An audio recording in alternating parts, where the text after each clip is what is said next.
When my 17-year-old daughter, Lily, was banned from my sister's wedding, I didn't argue. I didn't beg for an exception or try to reason with anyone. I just said we won't be attending, and that was it. My name is Charlotte Miller. I'm 39, a nurse practitioner living in Vermont, and I've been Lily's mom since she was 3. She came into my life with big, quiet eyes that seemed to study everything around her. She didn't speak much at first, just watched like she was still deciding if the world was a safe place. The first time she called me mom, I cried alone in the car after preschool drop-off. It meant everything to me. From the start, I made her a promise she would never feel unwanted in my family again. I thought I was doing okay with that promise, until the wedding. My younger sister, Brittany, got engaged last spring. Big announcement, giant ring, and an Instagram caption that sounded like a bridal magazine ad. I congratulated her, of course. Lily even handmade her a card with paper bells and glitter, and so much effort it made my heart ache. Brittany smiled when she got it, said it was sweet, and then tossed it into the backseat of her car.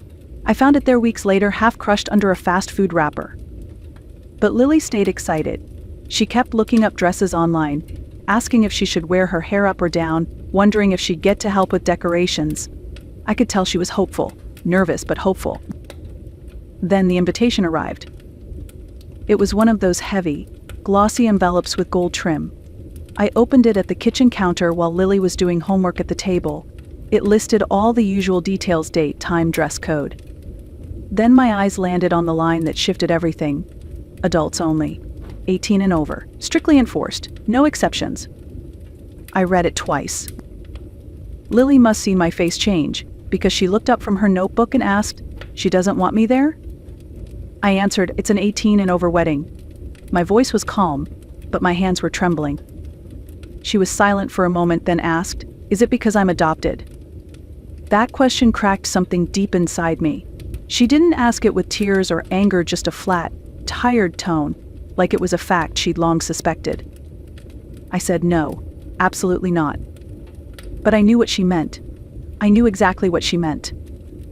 That wasn't the first time Lily had been made to feel like an outsider. It wasn't always obvious. It didn't come with yelling or cruel words. It came in subtler ways, like when my mom would refer to Lily as Charlotte's girl, instead of calling her by name.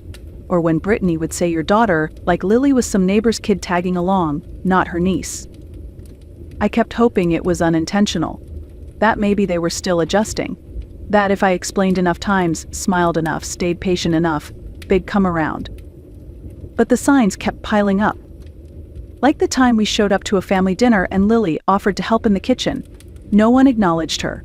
Not a single word. She ended up standing near the sink, holding a plate of vegetables, unsure what to do. Or when we went to Easter at my parents' house, and every grandchild had a personalized basket with their name on it, except for Lily. Hers just said Happy Spring in generic font. She didn't say anything. She just held it and smiled politely. The way she always did. The first time I saw her truly disappointed was when she drew a picture of our family, me, her, and my husband, Eric, and gave it to my mom. It was a sweet sketch with bright colors and little hearts. My mom said thank you, placed it on the table. And that was that. Later that day, Lily asked why it wasn't on the fridge like her cousin's drawings. I didn't have an answer. I wanted to believe they just didn't realize how they were making her feel. But over time, I realized that wasn't true. When Lily was 6, she told my dad she wanted to be an artist. He chuckled and said, "You'll need to think about something more practical." When she was 8, she wanted to help plan a family debut, and Brittany told her, "That's cute, but maybe let the adults handle it." It was constant, not aggressive, not loud, just dismissive. And always enough to make Lily hesitate. I kept thinking I could fix it by showing up, by including them in her birthdays, her school plays, her life. But the more we showed up, the clearer it became. They never fully accepted that Lily was here to stay. Part of them, I think, still believed I'd eventually have my own child. That Lily was a temporary chapter, a kind of noble gesture they could applaud from a distance. As if someday they'd say, "Remember when Charlotte fostered that sweet little girl?" They never said it out loud. They didn't need to. And the wedding invitation confirmed it. It wasn't just a formality. It was a line in the sand. A message: she's not really part of us, not where it matters. I didn't respond to the invitation. I didn't call Brittany or try to argue my case. I just went online and clicked not attending, no explanation, just no. The next day, my phone lit up with a message from her. Hey, just saw your RSVP. Is everything okay? Then another one. If this is about the age thing, I hope you understand. We're being super consistent with everyone. Nothing personal, right? Nothing personal. Except it was. Lily wasn't some distant cousin. She wasn't a coworker's kid or someone's plus one. She was Brittany's niece. My daughter. She was 17, not 7. She had made a card, picked out a dress, asked about hairstyles. She wanted to be part of it. And now all of that was being dismissed as a technicality. I didn't reply. A few hours later, my younger sister Melissa messaged me. Tessa said you're not coming. What's going on? Then my mother called. She never calls unless something is wrong, so I picked up with a sinking feeling. Charlotte, she said, I heard you're not going to the wedding. Is this really about the age limit? I said, Lily wasn't invited. I'm not going without her. She's almost 18. There was a pause. Then my mom said, it's not like she's a little kid. She's family. I waited. She didn't add anything else. No apology. No acknowledgement of how Lily might feel. Don't punish your sister over this, she added. It's one night. I didn't argue. I just said, we're not going, and I hung up. That should have been the end of it. But it wasn't. The group chat started buzzing. First it was Melissa. Can't believe you're making such a big deal over one rule. You always have to cause drama. Then Brittany. This isn't about Lily, you're making it about her. And finally my mom, with a long paragraph about forgiveness and family unity, and how hard it is to be in the middle. Meanwhile, Lily deleted the dress photos from her phone. She didn't cry. She just quietly erased the pictures like they no longer mattered, like she had expected this all along. And that more than the wedding, more than the texts, is what hurt the most. She wasn't surprised. She had already learned what I spent too long trying not to see. They never truly saw her. And deep down, she knew it. Time passed. The wedding came and went. No one apologized. No one brought it up again. It was like they expected everything to go back to normal. Like Lily's exclusion was a minor hiccup, not a deep wound. Then December rolled around. Every year I hosted Christmas. That had always been the tradition. I cooked. I cleaned. I bought extra folding chairs and pulled out the big table leaf from the garage. I did it all even when I was tired, even when I didn't feel like celebrating. Not this time. I didn't send invitations. I didn't start the group chat. I didn't plan anything. When my husband Eric asked, should I go ahead and order the chairs? I just shook my head. No extra seats this year, I said. He didn't ask questions. Lily didn't either. They both understood. But the silence, that's what got to them.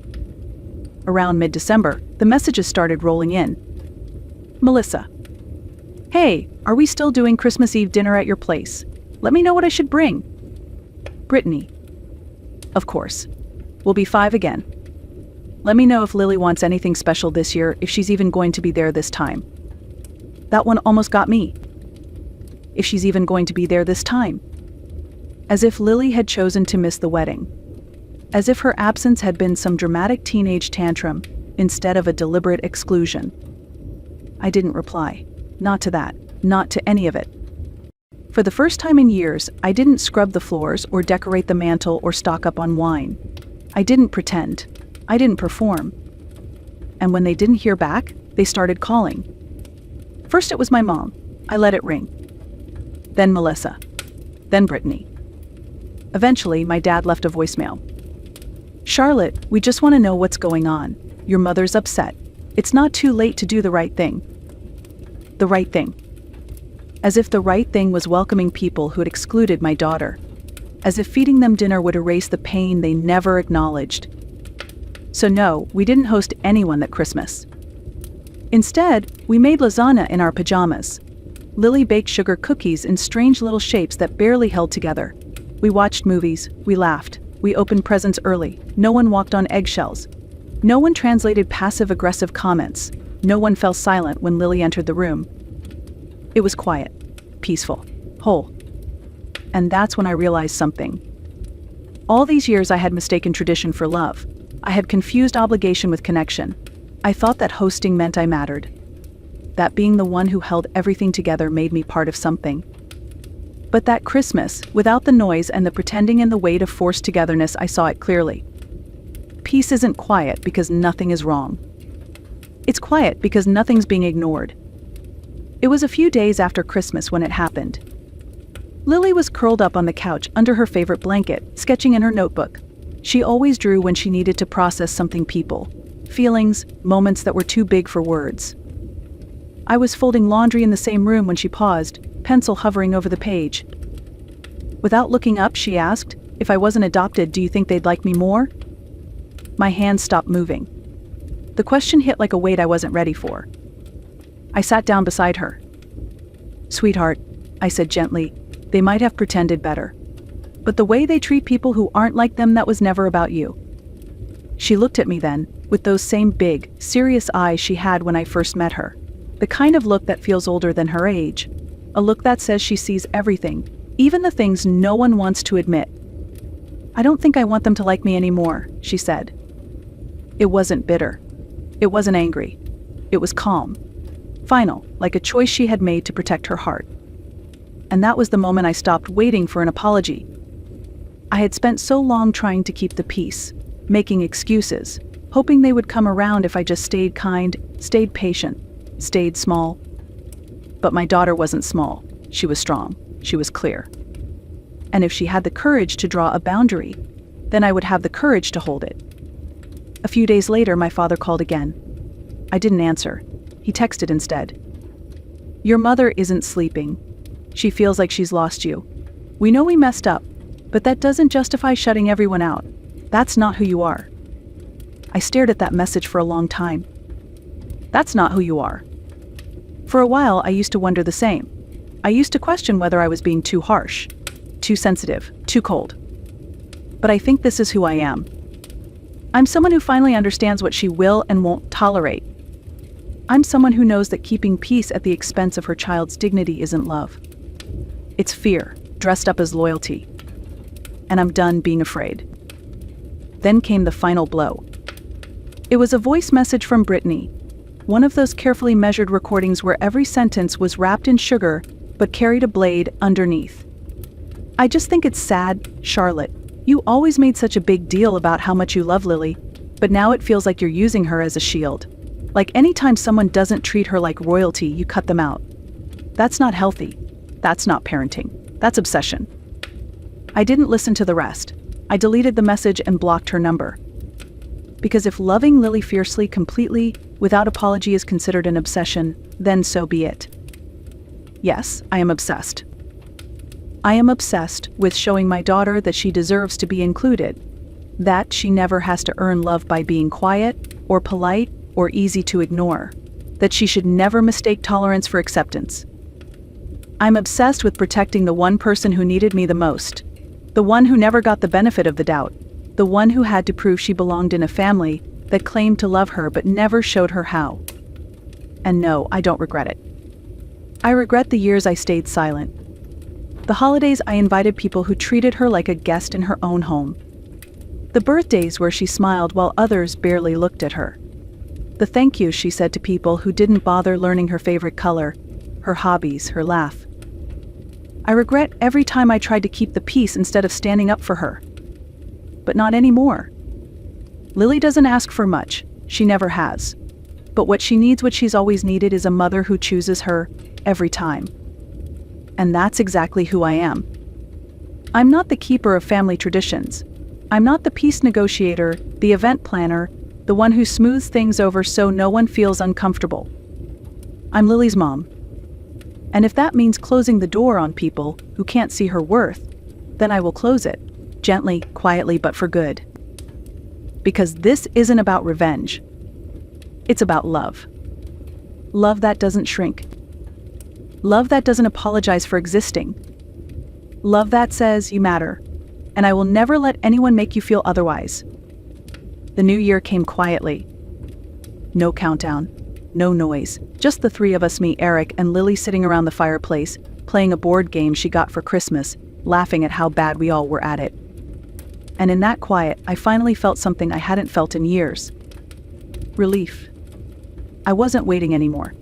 Not for the next text, the next dig, the next awkward dinner. I wasn't planning how to balance the feelings of people who had made my daughter feel invisible. I was simply living with my family, my real family.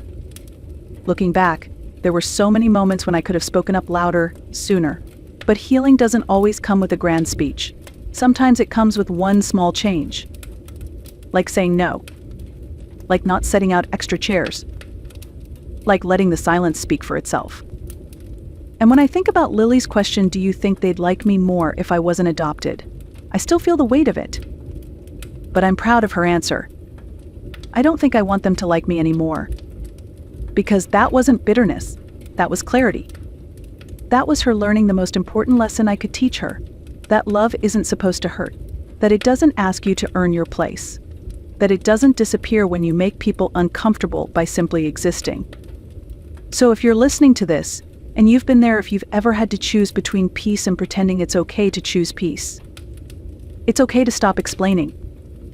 It's okay to stop hoping they'll change. And it's okay to protect your child, your heart, your peace, even if that means disappointing everyone else. Because the truth is, love that asks you to shrink isn't love at all. If this story moved you, share it with someone who needs to hear it. And if you've ever stood your ground for someone you love, tell us in the comments. We'd love to hear your story. Like, comment, and subscribe. And remember, sometimes silence is the loudest, most powerful truth you can give.